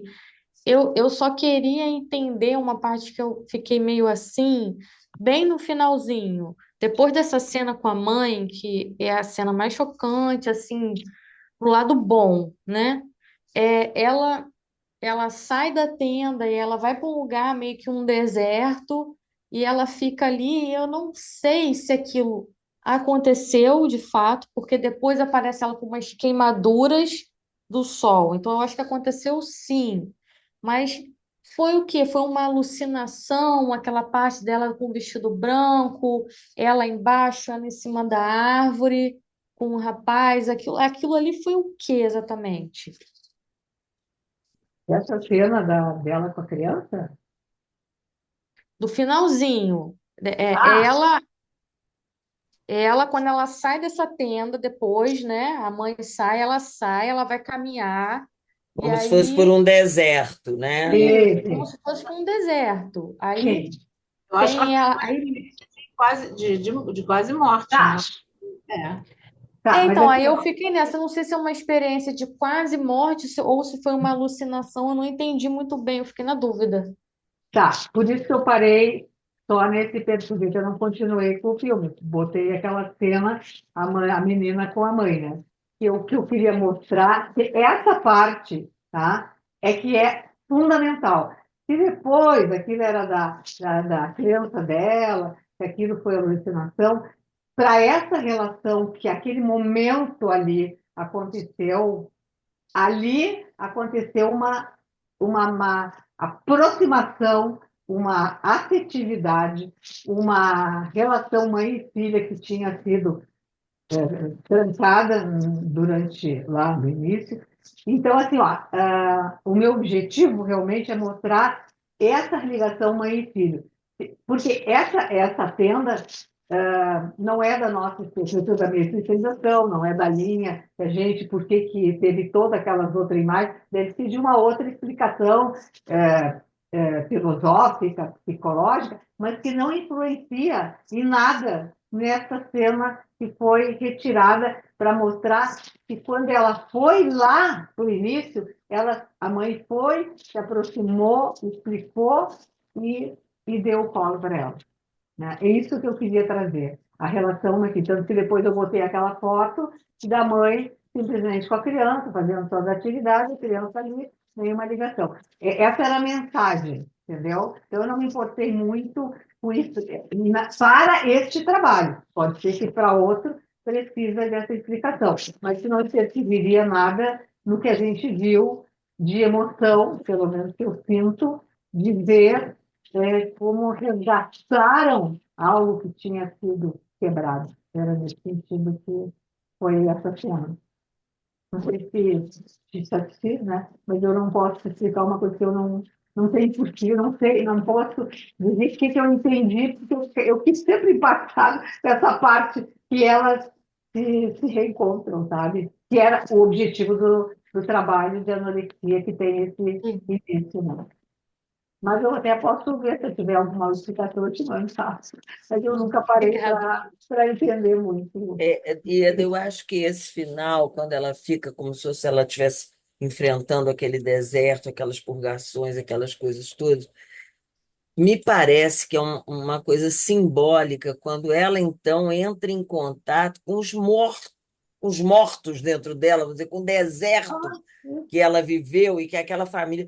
Porque essas famílias interessantes, quando ele tira a cadeira do pai e bota fora, né? Porque eu pensei assim, Moisés Grossman não deixaria nem a família entrar, Também mandaria acho, embora e diria, olha, só exatamente. volte com o seu pai aqui, Isso. né? Uhum. Porque você já vê ali que há uma imaturidade do casal conjugal enquanto casal parental, né? O casal conjugal, que é necessário existir para depois existir o casal parental, ele desaparece, né? Mesmo separados, não importa, né?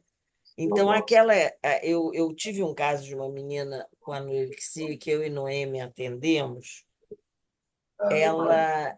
uma das coisas também que aparece que nos cabelos, inclusive você falou da Barbie, o cabelo dela era igual o cabelo daquelas bonecas da Estrela, de tão já desvitalizado que estava, tão, né? Ela era magra, fazia psicologia. E nós fizemos um trabalho de família com eles. Ela era um casal, ela e dois irmãos gêmeos menores que ela. E a última sessão nossa foi ela fazer uma comida para nós comermos todos juntos na casa dela. E aí os meninos ficaram muito chateados, disseram, mas nós queremos também fazer uma comida para vocês. Então, assim, daqui a um mês nós voltamos. E foi assim que a gente finalizou. E ela aí, o cabelo já estava voltando ao normal, aquela coisa toda. E eu tive um caso que eu atendi individualmente, como terapeuta de família, mas sem coterapia, mas era uma questão dos pais com alcoolismo. E que só no trabalho com a família apareceu. A menina parou de comer para trazer aqueles pais para cuidar dela. Ela se oferece, Né? que nem o paciente identificado, né? Ele traz para mexer com a estrutura que fica nele para ele poder abrir esses problemas, né? Não, Exatamente, é, é, exatamente. é que realmente assim, esse filme ele tem várias partes que tem outros trabalhos dentro, sabe? E a gente, para poder apresentar, né, num tempo viável, né, tem que selecionar. Mas eu achei assim, que essa cena para fechar sobre a relação mãe e filho, que é o que a gente estava querendo, ela é tão impactante que eu para mim acho que ela mostra o que a gente às vezes não tem palavras para dizer, né? É Então, verdade, Ida, porque de alguma forma é um resgate que essa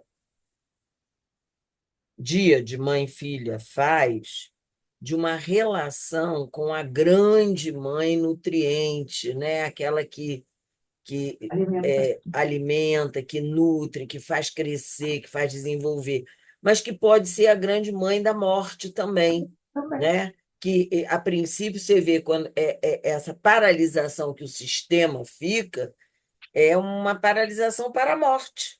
Sim. É Tanto que como se eu não pode trouxe. passar daquele tempo de vida, né? Não, mas esse mês, que é o mês de prevenção do suicídio, eu fiz uma postagem que a anorexia é um suicídio velado. Ela também é identificação. Exatamente, exatamente. Nós estamos exatamente no mês que coincidiu o trabalho. Realmente ela tem essa alerta. Por isso que eu até botei ali como é que a gente pode identificar, vai no banheiro, puxar água, essas coisas assim, porque está nas famílias hoje. Eu quero dizer assim, ó, que não é raro de alguma família ter alguém que tem, e só que não sabe. E eu digo Uhum. com certeza, Porque tem fica alguém. num espectro nebuloso, né?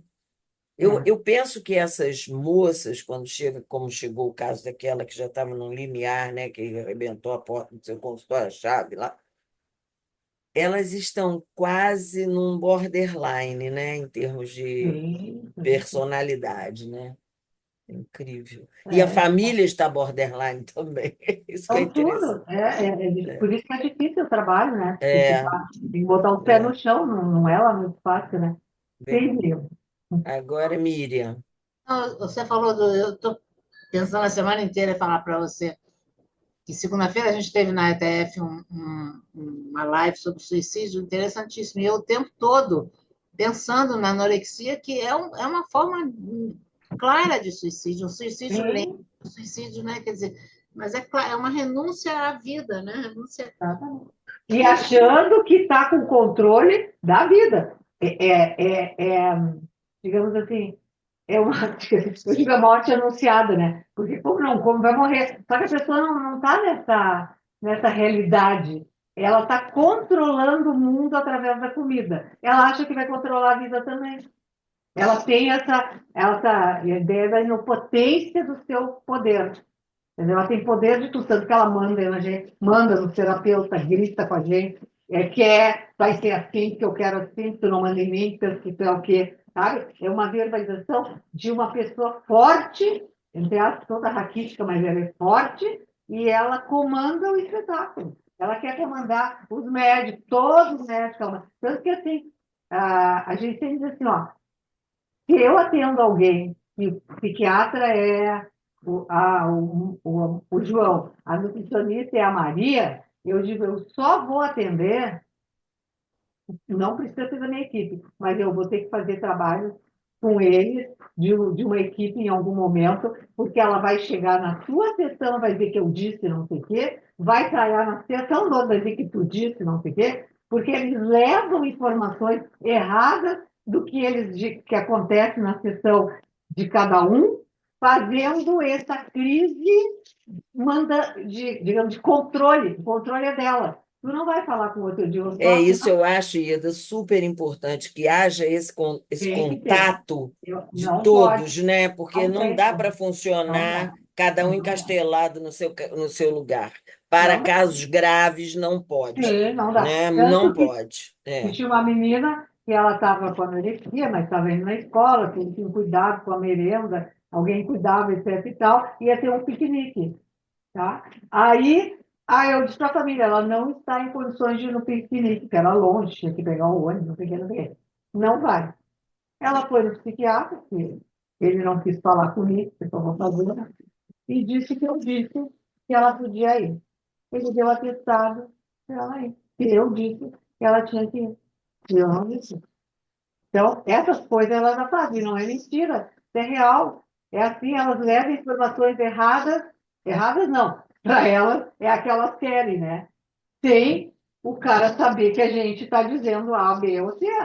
Por isso que tem que Muita ter. manipulação, né? Muita manipulação. Mas essa coisa aí do suicídio, né? Quer dizer, elas, na verdade, elas querem morrer. Eu não sei, eu tô. Você acha que tem uma ideia, uma temática suicida? Acho. É, Não, é, eu não sei o que é isso aqui, mas a, a paciente é uma suicida porque ela está morrendo e não está se ajudando. Nesse sentido que nós estamos falando, sabe? Porque ela vai morrer por falta de comida e acha que está no controle da situação. E ela não aceita essa realidade, porque ela tem uma realidade de convicção por esse controle de que ela vai perder isso, ela vai se esvair, ela vai deixar de ser alguém. Parece que o único alguém dela é o controle. Se ela perder isso, ela não é nada. Então, ela não quer isso. Sabe? É uma luta de controle. Tu vê que naquela sessão dela com o psiquiatra, e ele troca o nome dela, se eu estou lembrado, ele começou a tirar, de alguma maneira, tentando fazer outra, como se fosse outra pessoa que pode ser diferente, porque ele viu que batendo de frente com ela, tanto que ela disse, não quero mais terapia de família, então, não vai ter mais terapia de família. Ele foi meio que entrando pelas beiradas para se conseguir, de algum jeito, se conectar com ela. É um tipo de trabalho que ele foi fazendo. Magnífico. Eu achei inteligentíssimo. Ele foi lá dizer que não gostou do nome dela, também não gostou da outra, não. Vai ter outra. E o que ela chega e diz, oi, eu sou a Ellie, né? Tu vê que ela que aí é como se ela pudesse já nascer novamente, exatamente, ele né? estava entrando em conexão com ela sem bater de frente. Tu vai me obedecer, É, tu vai fazer, tu não porque vai. Ieda é um perigo num caso desses ir a favor da resistência, né? Não pode. É Tu um não pode perigo. entrar de frente que ela vai ganhar. Com Ou então ir a certeza. favor da resistência. É isso, mas eu acho que você está comendo ainda muito. Come menos. Se você fizer isso, aí ela vai se aliar a você, mas ela vai morrer.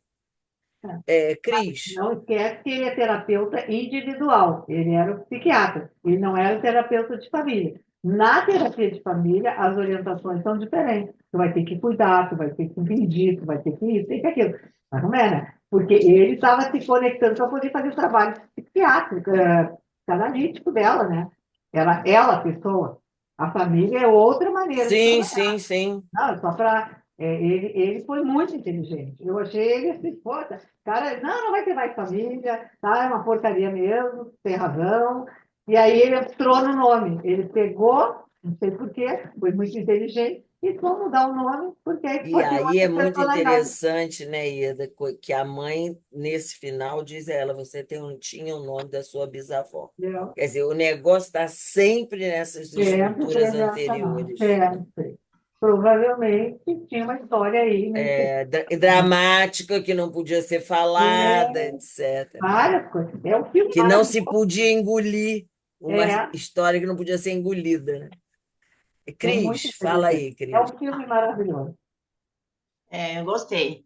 Eu só queria entender, quando você deu as profissões que mais tem anorexia, só para mim entender que eles podem começar a entrar na anorexia por um problema profissional. Eu preciso ficar magro, eu preciso ficar magro, e aí eles perdem o controle. Sim. Ou então, né, esse é o que mais acontece. Ou então, no caso, ela tem um trauma, ela tem um problema de infância, ou ela passou por algum problema que nem ela sabe identificar, aí ela vai aí entra na anorexia. É assim que acontece, é do Sim. nada.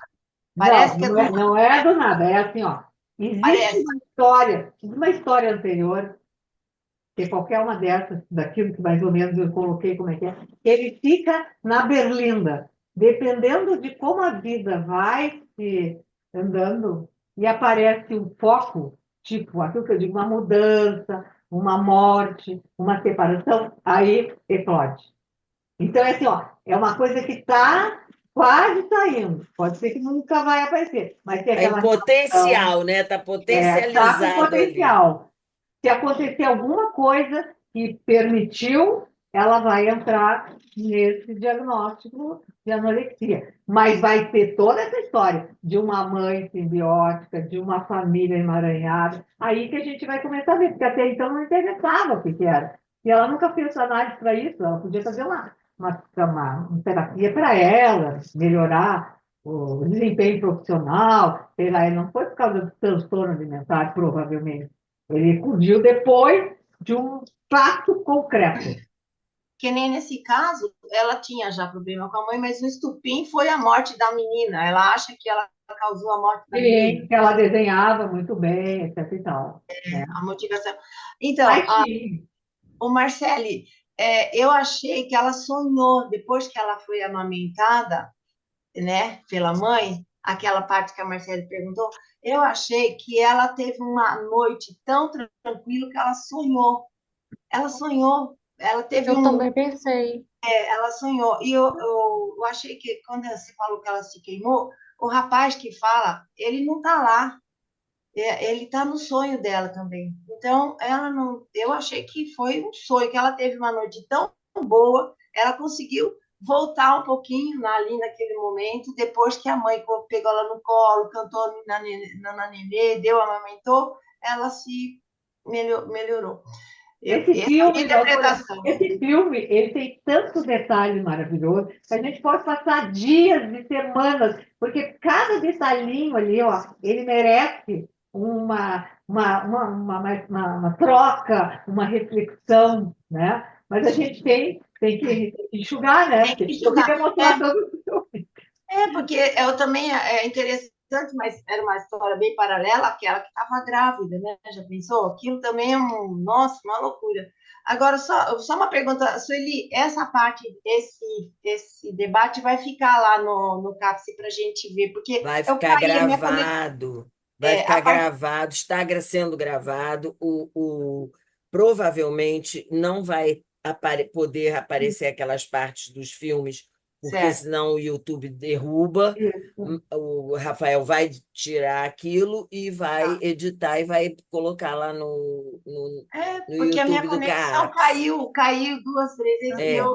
E, Eda, olha, eu quero agradecer demais a você e dizer a você que a minha amiga lá de Capão da Canoa É, me escreveu dizendo assim: olha, aqui acabou a luz, para piorar, acabou a luz. Aí eu falei, meu Deus, eu não vou falar nada disso para a Ieda, porque senão a Ieda vai achar que vai acabar a luz lá também.